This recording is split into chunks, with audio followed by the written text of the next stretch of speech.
Well, Mr. President, hanggang ngayon, ako po'y tuliro. Anong gagawin natin? So I leave it up to the leadership of the Senate at pag-usapan po natin yan para magkakaroon tayo ng united stand on this particular issue. I leave it up to I am a good soldier. I will follow our Senate President. Thank you, Mr. President.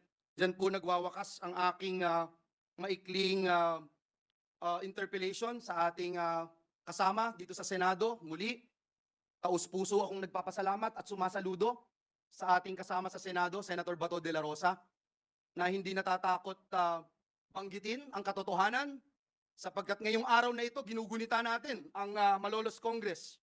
At ang nakakatuwa po, Ginoong Pangulo, sa mga delegado ng Malolos Congress, meron po silang isang salita. Matatayuan natin ang paninindigan ng ating mga framers ng Malolos Congress. At gaya ng ating kasamahan dito sa Senado, Senator Bato de la Rosa, nais kong ilagay sa talaan ng bulwagang ito na hindi po tayo papasindak, na hindi po tayo titiklop sa anumang uri ng atake, hindi lamang sa institusyong ito, hindi lamang sa ating mga sarili, kundi atake sa karapatan ng bawat mamamayang Pilipino. Maraming salamat, Ginoong Pangulo. Maraming salamat, Senator Bato de la Rosa. Maraming salamat, Majority Floor Leader. Mr. Pre- Hangang-hanga din po ako sa ating mahal na kaibigan, kababayan, taga Mindanao, Senator Bato de la Rosa is slowly becoming a statesman of the Senate. And he's no longer looking at local politics or petty issues. He's now taking up the challenges of our institution. And I salute him for that. Maraming salamat, sir. Mr. President, Senator Robin Hood Padilla is also seeking the floor. I move that he be recognized. Ang ating kapatid, Senator Robin Hood Padilla is recognized. Maraming salamat po, Ginoong Pangulo, at sa ating pinunong mayorya. Gusto ko lamang pong sundan ang napakagandang talumpati ni Senator Bato de la Rosa.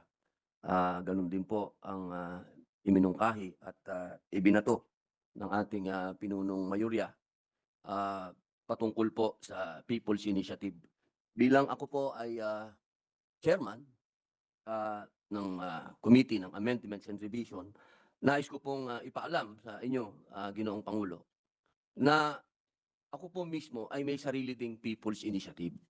Yan po ay aking isinusulong at nais ko pong ipaalam sa lahat na wala pong sa konstitusyon natin, Article 70, napakaliwanag, na meron po talagang tatlong moda.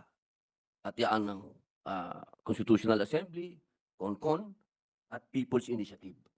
Ang nais ko lamang pong linawin, mahal na Ginoong Pangulo, na wala pong masama sa People's Initiative. Wala. Yan po ay kasama sa konstitusyon at yan po ay pinalalakas. Katulad po ng sinabi ni Senator Bato de la Rosa, ito po ay esensya ng ating demokrasya. Ang nagkakaroon lamang po ng hindi naaayon sa saligang batas na umiiral sa atin ngayon ng 1987 Constitution, malinaw po doon sa Article 6 din ang legislative body, ang paghihiwalay ng Senado at ng House of Representatives. Ang magkahiwalay na kapangyarihan, lalong-lalo na sa tinatawag nating voting powers. Nagkaroon lamang po tayo ng pagkakataon na maging suliranin yung voting sapagkat doon sa Article 17 hindi malinaw na naisulat. Pero doon sa Article 6, Section 21, kung hindi po ako nagkakamali, in time of war, malinaw po doon na ang Senado at ang House ay meron silang magkasamang pagpupulong at sila ay boboto separately. Napakalinaw po nun. Hindi lang po natin maintindihan kung bakit nagkaroon ng People's Initiative na ipinipilit ang voting jointly. Ang pag-uusapan natin ay saligang batas. Ito po ay talagang kailangan po natin pag-usapan ng mahaba, kasama po ang malaking kapulungan, ang House. Hindi po ito para po sa akin pong ibinigay niyong komite, pinag-aralan ko po ito, ang ating konstitusyon. Ito pong voting jointly ay lumalabag sa artikulo ng legislative body sapagkat meron pong paghihiwalay ng kapangyarihan. At yan pong kapangyarihan na yung voting, kasama po yan. At malinaw sa ating konstitusyon. Kaya mahal na Ginoong Pangulo, hayaan niyo po akong makapagpasalamat sa bumubuo ng ating Senado at inyo pong ipinaglalaban yung ating kapangyarihan na magkaroon ng voting separately. Sapagkat ito po ang sinasabi ng 1987 Constitution. At ang People's Initiative po ay ang pwede lang po natin gawin lamang ay amendment. Hindi po tayo pwedeng mag-revision ng konstitusyon na gagamitin ang People's Initiative.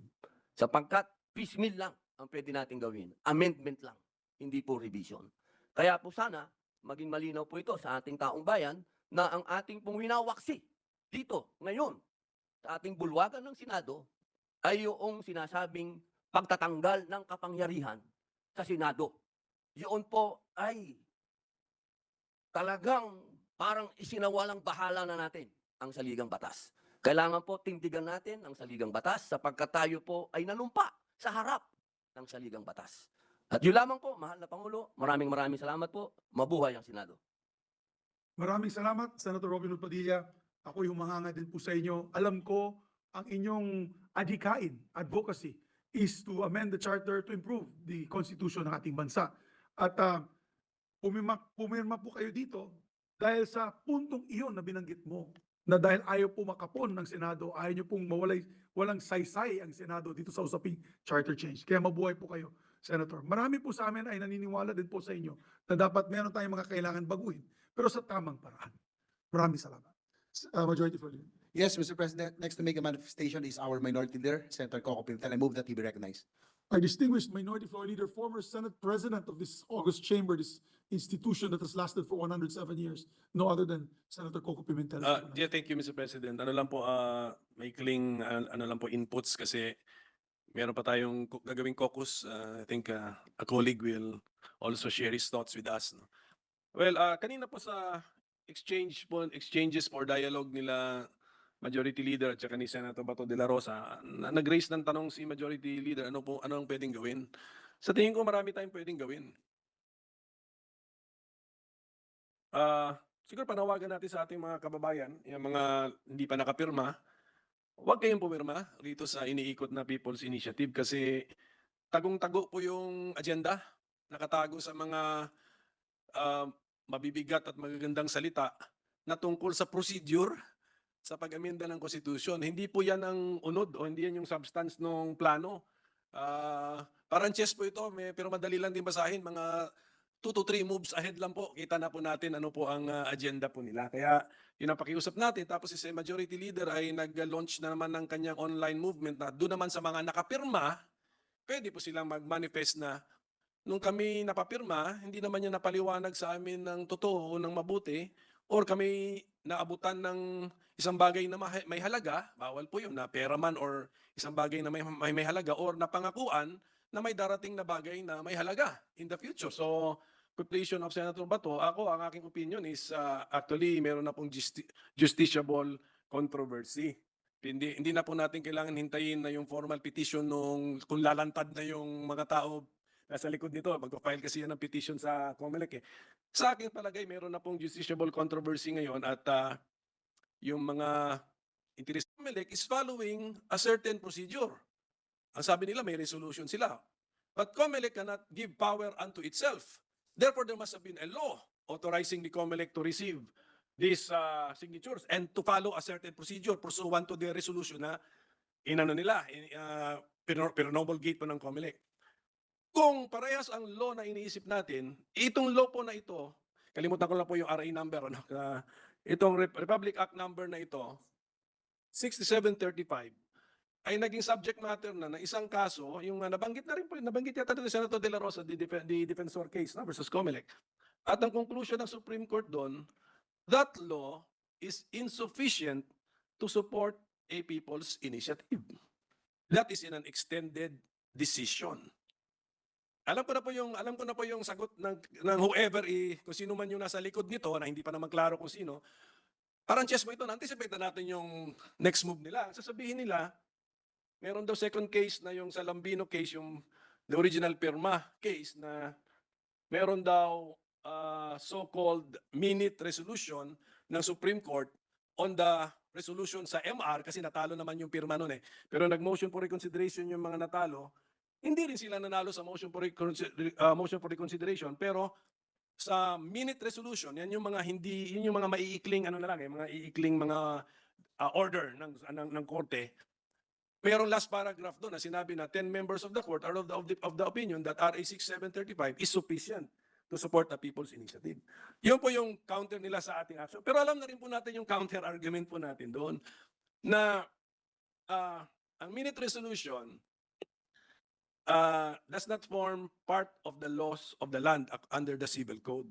Kasi sa civil code, decisions of the Supreme Court form part of the laws of the land.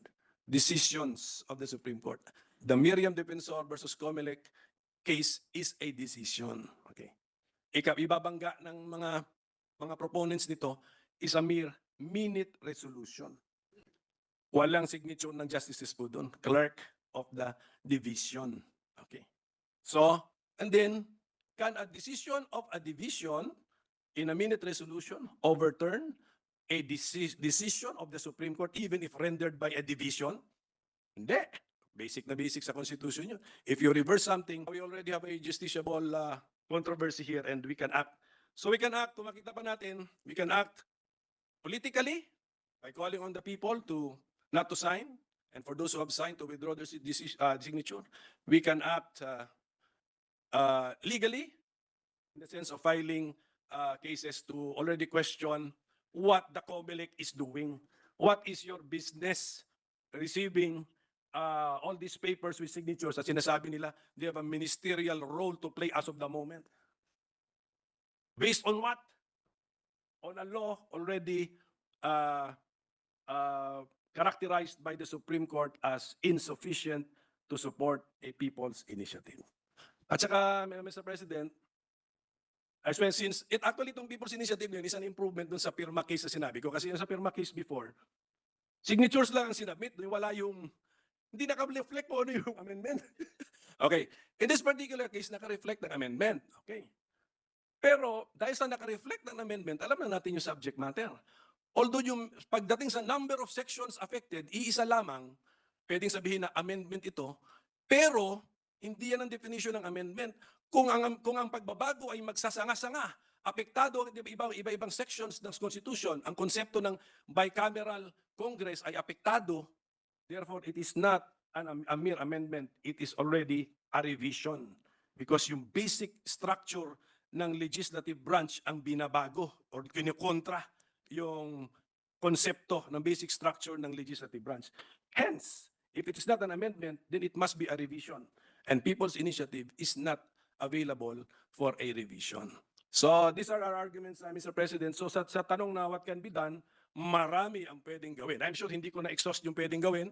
That's why we're continuing with our caucuses. Baka meron pa tayong ibang mga ideas na lalabas. So without prejudice to further elaboration in some other future speeches, Mr. President, I will end my intervention for today. Thank you very much to our minority floor leader. Your experience in law and being a bar top notcher will help us immensely in these cases that we'll be filing. And we'll be filing this together. So maybe suspend or adjourn. We still have one manifestation, Oh, yes. actually two. Sir, for the Our for the minority, public committee. our deputy minority leaders that are Ray Saltiveros. I'm sorry, our deputy minority floor leaders recognize. My apologies, ma'am. My apologies. Walang problema, ug salamat kaayo, Mr. President. Joining in the spirit of the privileged speech of the good gentleman from Davao and Maymista, for the record, Mr. President, a point that I just wish to reiterate sa ating diskusyon ngayong hapon, hindi tsatsa ang lunas sa mga totoong problema ng mga Pilipino ngayon. Klaro ang daing ng taong bayan.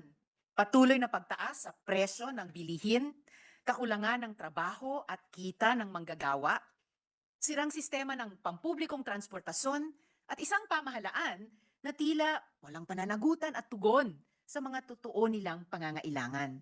Mandato ng saligang batas na gawing prioridad ng gobyerno ang pagpuksa sa kahirapan, paglaban sa di pagkakapantay-pantay sa lipunan, pagprotekta sa karapatan ng manggagawa, at paniniguro na lahat ng Pilipino ay may oportunidad na pagandahin ang ating buhay. Ang solusyon dito, tapat na pamamahala at pagsasabuhay sa mga mandato ng 1987 Constitution. Hindi ang pagwawaksi nito para sa pansariling interes. So, that additional point for the record, Mr. President, og saliwat, salamat kaayo sa good gentleman.